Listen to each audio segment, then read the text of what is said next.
আর যখন গোবিন্দ আমার কদম বৃক্ষের কাছে গিয়ে বসলেন, কদম বৃক্ষে ডালে গিয়ে বসলো কেন না কদম বৃক্ষের আশা পূর্ণ করবে বলে। তাই আজ তার আশা পূর্ণ করবে বলে ভগবান আমার গিয়ে বসলো তাহার ওই উপরে চলি ঘনমাল শত মারে তাহার উপরে চলি ঘনমাল শত মারে তাহার উপরে চলি ঘনমাল শত মারে তাহার উপরে চলি ঘনমাল শত মারে। কদম বৃক্ষের আশা পূরণ হলো, কদম বৃক্ষের আশা পূরণ হলো, গোবিন্দের চরণ পেল বৃক্ষের আশা পূরণ হলো, গোবিন্দের চরণ পেল এবার বৃক্ষের আশা পূরণ হলো।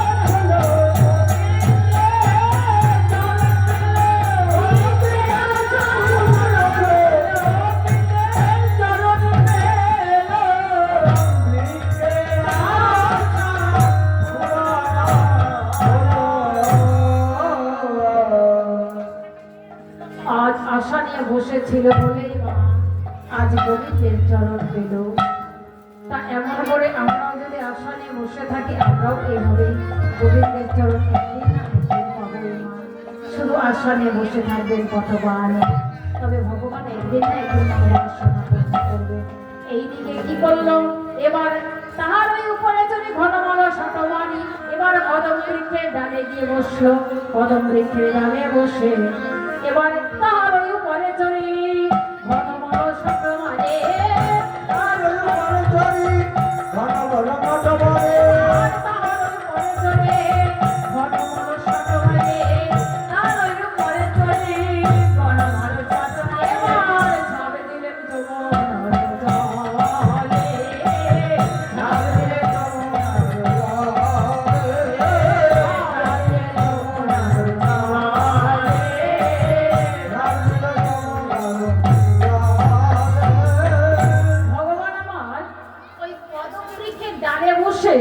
ঝাঁপ দিল ওই কালিয়া দহে, এমন করে ঝাঁপে দিল। যখন কালিয়া দহে ঝাঁপে দিয়েছে তাহার ওই উপরে যদি ঘনমাল শতবাণী ঝাঁপে দিলেন যমুনার জলে। যখন ওই কালী দহে ভগবান আমার ঝাঁপ দিয়েছে, কেন ঝাঁপ দিলেন?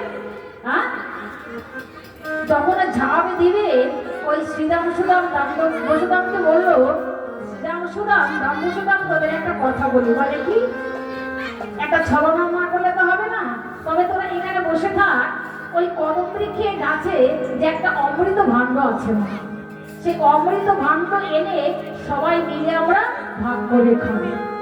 তোরা এখানে বসে থাক, কেমন? এখান থেকে কেউ যাবি না। তাই এই কৃপায় এদিকে কদম বৃক্ষের আশা পূর্ণ হলো আর এইদিকে দুষ্টকেও কৃপা করা হলো। শ্রীরাম সুদাম দাম্বসুদামকে কথা দিয়ে এসেছে যে ওই অমৃতের ভান্ডার পেরে এনে সবাই মিলে খাবো। আর এইদিকে ভগবান এসে আমার কি করলো, তাহার উপরে যদি ঘনমাল শতবাণী ঝাঁপে দিলেন যমুনার জলে। যখন ওই কালিয়া দহে ভগবান আমার ঝাঁপে দিল, ভগবান আমার ঝাঁপ দিল হে, ভগবান আমার ঝাঁপে দিল হে, ভগবান আমার ঝাঁপ দিল হে, এই না কালী দহে ভগবান আমার ঝাঁপ দিল হে, এই না কালী দহে ভগবান আমার ঝাঁপ দিল হে, এই না কালী দহে ওই ভগবান আমার ঝাঁপ দিল হে, ওই না কালী দহে ভগবান আমার ঝাঁপ দিল হে, ওই না কালী দহে ভগবান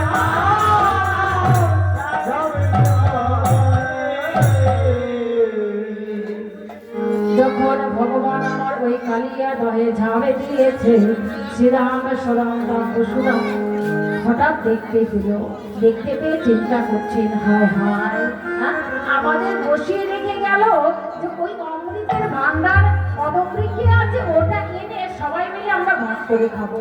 কিন্তু এখন ওই কালিয়া দহে ঝাঁপ দিল যেখানে কি কেউ যেতে পারে না, বনের গাছপালা পশু পাখি স্থাবর জঙ্গল কেউ থাকতে পারে না, কেউ যেতে পারে না। তা ওখানে গিয়ে ঝাঁপ দিল তা এইবার আমাদের কানাই বাজবে না। এবার শ্রীদাম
শ্রীদাম কাঁদে, শ্রীদাম সুদামে কাঁদছে। আজ কানাই আমার ওই কালিয়া দহে ঝাঁপে দিল। ওই কালিয়া রথ থেকে তো কানাই আর বাঁচবে না। মা যে আমাদের হাতে তুলে দিয়েছে, তা মাকে কি আমরা কি বলবো? শ্রীদাম সুদাম দাম্ব সুদাম সবাই যেন ফুপিয়ে ফুপিয়ে কাঁদছে। কানাই কানাই তুই আসবি না ভাই? তুই অমন করে কেন কালিয়া দহে ঝাঁপ দিলি? তো তোদের কি কানাই ভাই? কানাই বল না কানাই। শ্রীদাম সুদাম দাম্ব সুদামের কথা কি তোর মনে নাই? কানাই তুই যে আমাদের ছেড়ে চলে গেলি। কানাই তুই তো জানিস তোর সঙ্গে আমরা দুষ্ট গোচারণে আসি কেন? একমাত্র তোর সঙ্গ পাবো বলে। আজ যদি তোর সঙ্গ হারা হয়ে যায়, ঘরে গিয়ে আমরা কি বলবো? আর আমরা কার সঙ্গ করবো? কানাই রে ফিরে আয় বলছি, অমন করে কালিয়া দহে থাকিস না। এইবার আমাদের কাছে আয়। কানাই তুই অমন করে কালিয়া দহে কেন যাবে দিবি? তবে কানাই রে তোদের কাছে আমি বিনয় করে বলছি, কানাই তোর সঙ্গ ছাড়া আমরা কি হয়ে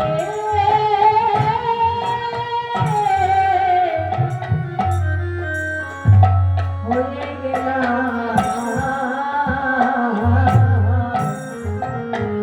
কানাই তোর সঙ্গ ছাড়া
আমরা সঙ্গ ছাড়া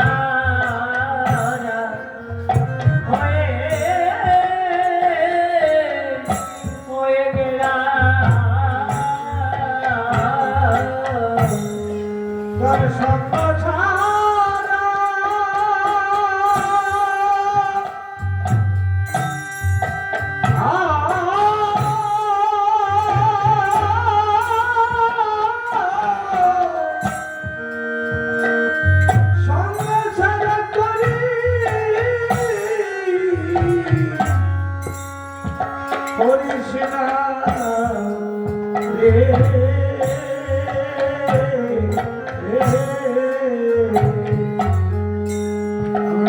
সঙ্গ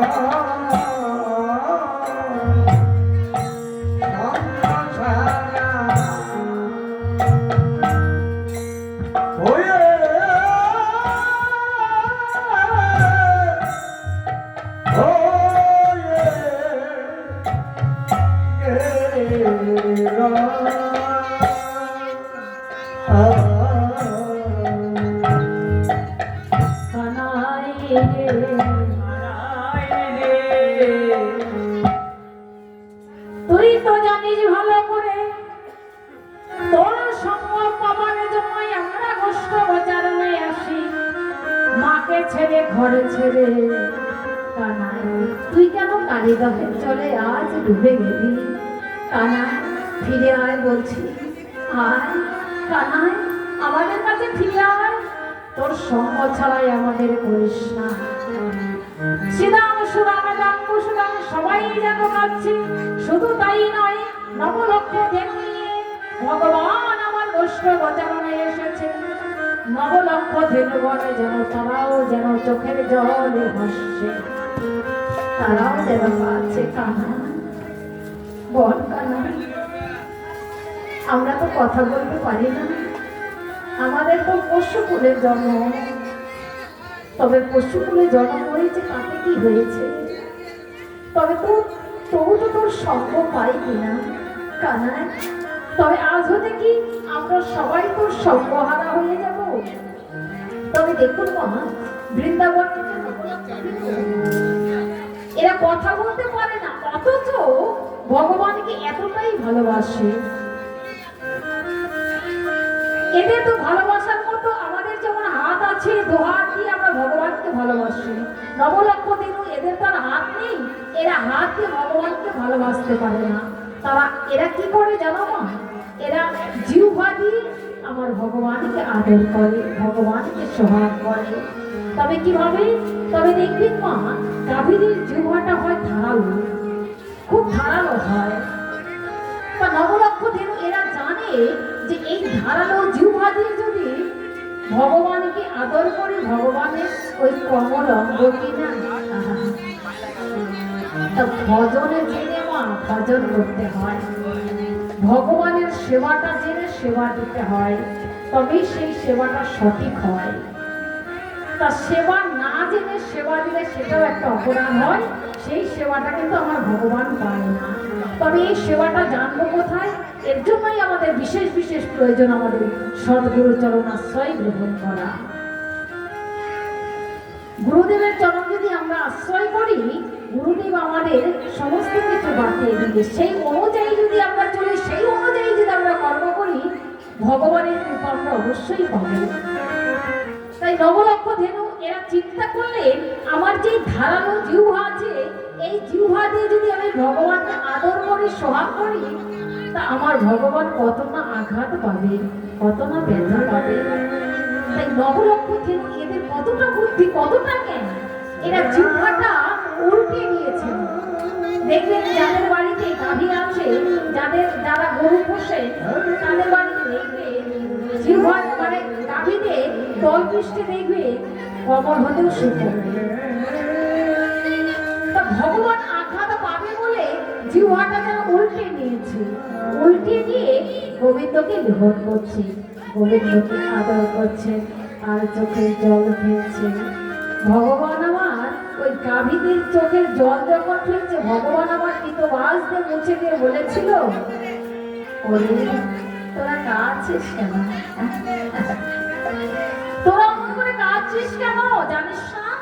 এই জগতে যার কেউ নেই তার একমাত্র আমি আছি, তোরা মন করে কাঁদিস না। তবে দেখুন মা, ভগবান আজ ভক্তের নয়নের জল মুছে দিল, দাবিদের নয়নের জল মুছিয়ে দিয়ে বলছে তোরা মন করে কাঁদিস না, তোরা মন করে কাঁদিস না, যার কেউ নেই তার একমাত্র আমি আছি। তাই পিতবাস দি বদনটা যেন মুছে দিল, বদনটা যেন মুছে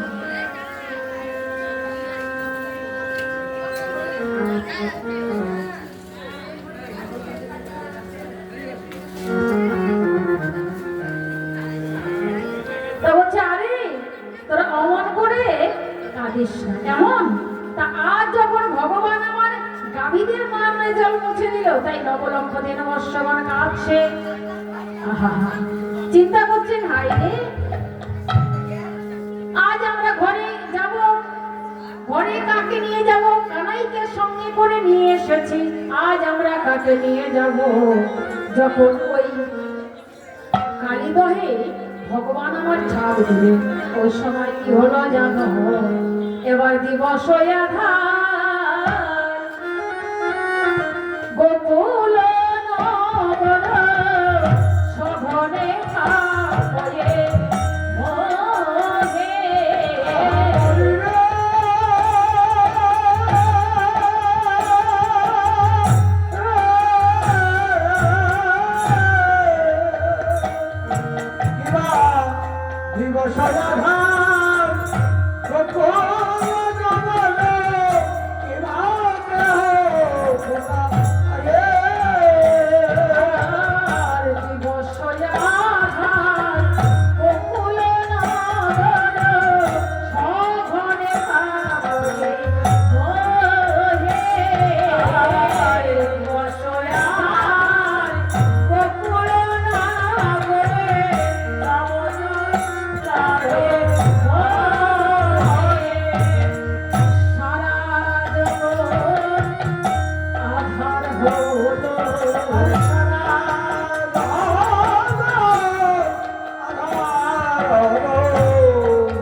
আজ দিবা ভাগে ভগবানের অমঙ্গলে দেখি, দিবা ভাগেই যেন অন্ধকারে নেমে এলো, দিনেই যেন অন্ধকার নেমে এলো, সূর্য হারিয়ে গেল যেন অন্ধকারে নেমে এলো।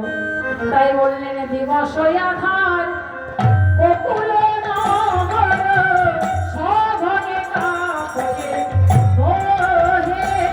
Oh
ধারা বইছে নয়ন ধারা বাদ মরে না আলোলে অত ধারা বইছে নয়ন ধারার বাড়ি মানে না।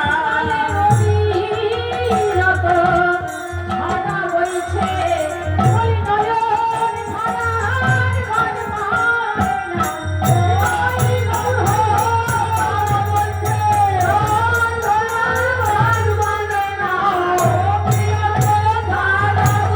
মরে না। ধারা বইছে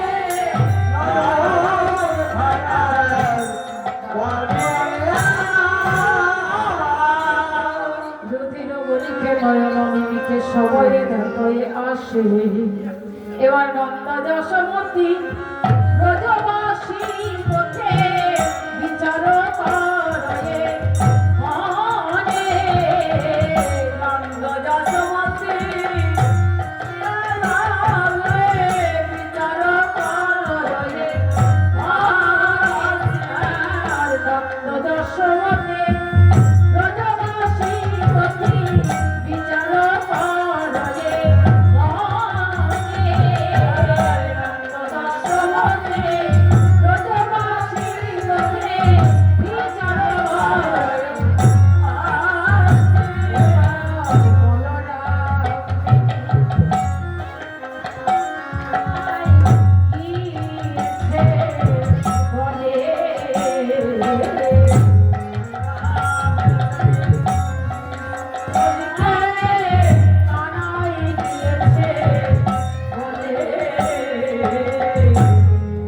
নন্দ যশোমতী ব্রজবাসী পথে বিচার করে ব্রজবাসী তথি বিচার করয়ে মনে।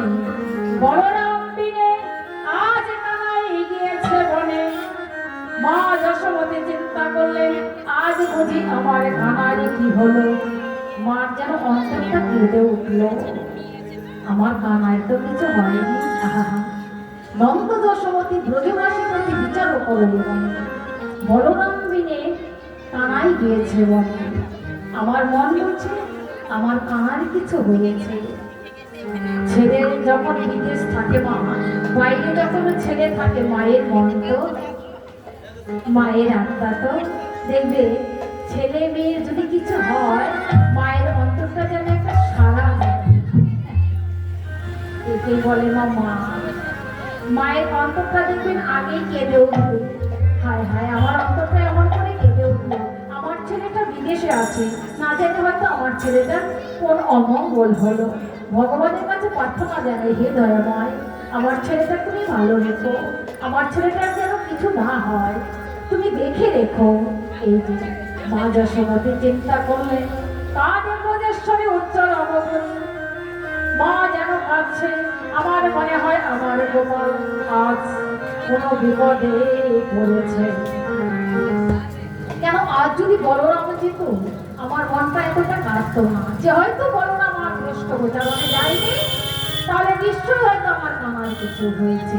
তাই বলে কাজে ব্রজেশ্বরী উজ্জ্বল করে কোথা গোকুল চায় সবাই যেন কাছে। মা চিন্তা করলেন হাই হাই আজ আমার গোপাল মনে হয় ওই ভুজঙ্গের হাতে পড়েছে। আমি একটা প্রভাতকালে একটা স্বপ্ন দেখেছি। নিশ্চিত প্রভাতকালে যে আমার কোনো স্বপ্ন দেখা যায় সেদিন সে স্বপ্নটা ভুলে যায়। স্বপ্ন দেখবার পরে যদি ঘুম না হয়, স্বপ্ন আমি একটা স্বপ্ন দেখলাম, স্বপ্ন দেখবার পর যদি ঘুম না হয় সে স্বপ্নটা কিন্তু ভুলেই যায়। তা মা যশোমতী চিন্তা করছেন হাই হাই আমার গোপালের বুঝি কি অমঙ্গল হলো। আমি একটা খারাপ স্বপ্ন দেখলাম, এমন স্বপ্ন দেখলাম, কি স্বপ্ন দেখলাম? আর স্বপ্ন দেখলাম আমার যেন গোপাল ওই ভুজঙ্গের হাতে পড়েছে, ওই ভুজঙ্গের হাতে পড়ে যেন আজ আমার গোপালে যেন ওই কালী দহের জলে ডুবেছে। তা আমার গোপালের অমঙ্গল জেনে মা কি আর ঘরে থাকতে পারে? তা এইবার মা আমার চিন্তা করছে যে এমন আমার গোপালের অমঙ্গল আমি কি করে সহ্য করি। আর নিশ্চয়ই হয়তো আমার গোপালের অমঙ্গল হয়েছে। এইবার নন্দ মহারাজ, এবার গ্রামবাসী যারা ছিল সকলে তারা সবাই মিলে ছুটে এসে দাঁড়ালো। এবার এসে সবাই মিলে কাঁদছে, চিন্তা করছে হায় হায় গোপাল কেমন কালীদহের জলে পড়ে আছে। তা সবাই যখন কাঁদছে, নন্দ মহারাজ বলছে ওগো তোমরা অমন করে কেউ কেঁদো না, আজ আমার গোপাল না হয় ওই কালীদহের জলে পড়েছে, আজ কালীদহের বীজ জলে পড়েছে, আজ আমার গোপাল মারা গিয়েছে, তোমরা কেন কাঁদছো? ব্রজবাসীদের বলছে তোমরাই তো বলেছিলে তোমাদের ঘরে যখন মনে চুরি করে খায়, আমার গোপাল তোমাদের ঘরে যখন যায় তোমরাই তো এসে বলতে যে মা যশোদা তোর গোপাল আজ আমার ঘরে গিয়েছে, ও বলে আমার ঘরে গিয়েছে, সবাই মনে চুরি চুরি করে খায়, আজ কারো ঘরেই যাবে না, আজ আমার গোপাল ভোজঙ্গের হাতে পড়েছে।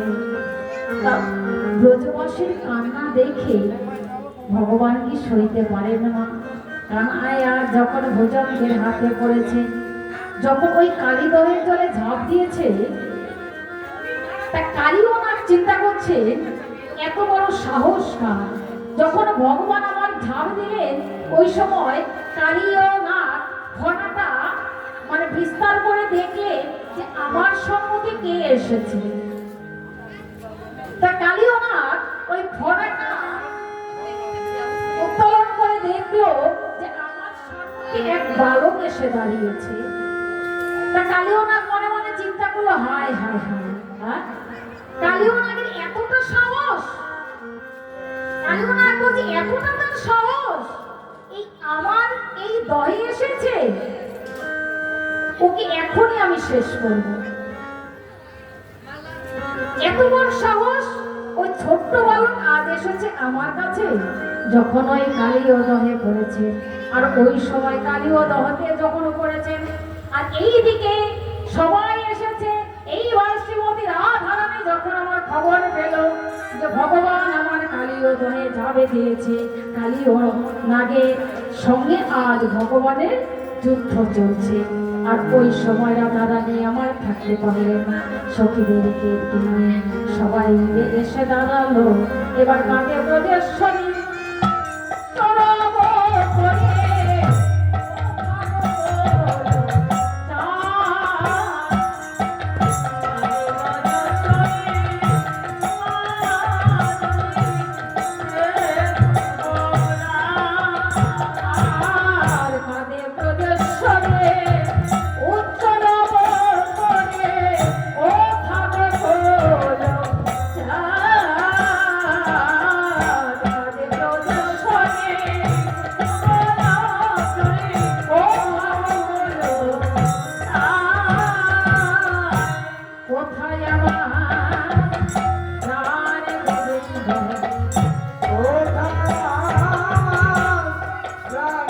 গোবিন্দ